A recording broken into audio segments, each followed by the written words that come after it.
తనకు ఏ శిక్ష కరెక్ట్ అని చెప్పి అనిపిస్తే ఆ శిక్ష కోర్టు వేస్తుంది.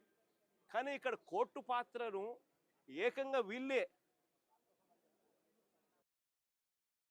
తమ చేతుల్లోకి తీసుకొని ఏకంగా ఇద్దరు పిల్లలు ఒకే నెలలోనే చనిపోవడానికి కారణమవుతా ఉన్న పరిస్థితులు ఈ రాష్ట్రంలో ఉంటే, ఇలాంటి పోలీస్ ఆఫీసర్లందరికీ కూడా వత్తాసు పలుకుతూ ఉంటే, ఈ సిఐ దగ్గర నుంచి, ఏసీపీ దగ్గర నుంచి, కమిషనర్ దగ్గర నుంచి, డీజీపీ దాకా ఇలాంటి వ్యక్తులకు ముఖ్యమంత్రి దగ్గరుండి కంటి తుడుపు చర్యల మాదిరి కేవలం ఒక చిన్న అధికారిని సస్పెన్షన్ టెంపరీగా ఉద్యోగం నుంచి సస్పెండ్ చేసే కార్యక్రమం మాత్రమే చేసే కార్యక్రమం జరుగుతూ ఉంటే ఇది ఎప్పటికీ ఫుల్ స్టాప్ పడుతుంది?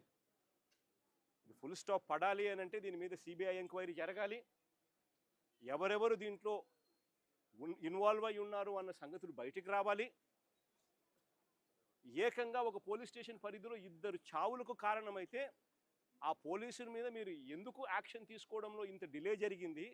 చివరికి మీరు యాక్షన్ తీసుకుంది కంటి తుడుపు చర్యగా కేవలం సస్పెన్షన్ మాత్రమే, టెంపరీగా ఉద్యోగం నుంచి పక్కన పెట్టిన పరిస్థితులు మాత్రమే చేశారు అని అంటే దాని అర్థం ఇది ఒక్కరితో కాదు, ఇది ఒక సిస్టమేటిక్ పద్ధతిలో జరుగుతూ ఉన్న క్రైమ్ అని.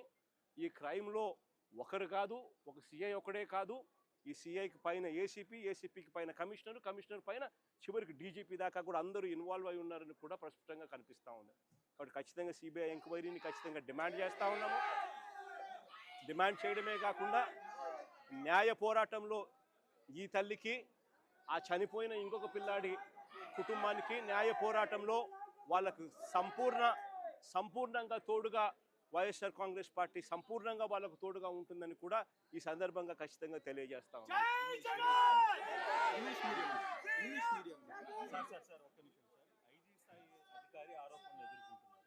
కానీ ఇన్వెస్టిగేషన్ ఆఫీసర్గా ఒక ఎస్పీ స్థాయి అధికారిని వేయడం, రాజమండ్రి ఎస్పీని వేయడం ఎలా చూస్తారు?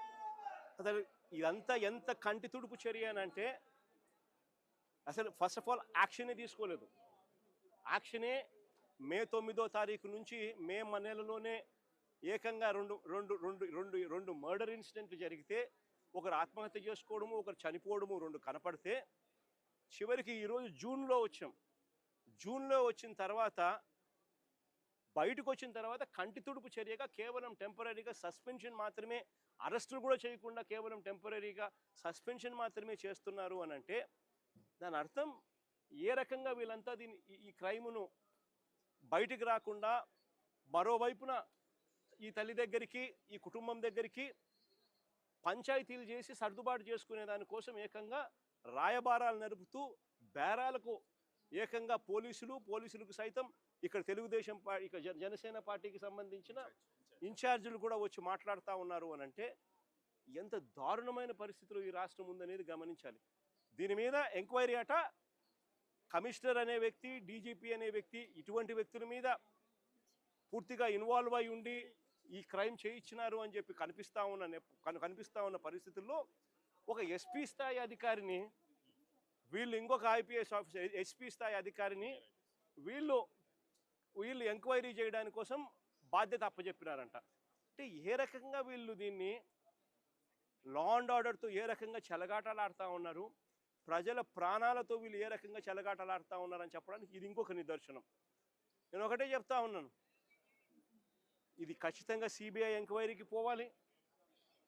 బాధ్యులు ఎవరెవరైతే ఉన్నారో సిఐ దగ్గర నుంచి, ఏసీపీ దగ్గర నుంచి, కమిషనర్ దగ్గర నుంచి చివరికి డీజీపీ పై స్థాయి నుంచి కూడా హోమ్ మినిస్టర్ పై స్థాయి నుంచి ముఖ్యమంత్రి కూడా అందరూ కూడా లథార్జిక్ యాటిట్యూడ్తో అందరూ కవరప్ చేయాలి అని తాపత్రయమే కనిపిస్తూ ఉంది. కాబట్టి అందరూ దీంట్లో క్రైమ్లో ఇన్వాల్వ్ అయి ఉన్న పరిస్థితుల్లో సిబిఐ పిక్చర్లోకి వచ్చి దోషులను ఎవరెవరికి ఇది తెలిసి జరుగుతూ ఉన్నది, తెలిసి ఏ రకంగా వీళ్ళు ప్రొటెక్ట్ చేస్తూ ఉన్నారు, ఇది ఒక రొటీన్ పద్ధతిలో ఈ మాదిరిగా లాకప్ డెత్తులు ఎందుకు జరుగుతూ ఉన్నాయి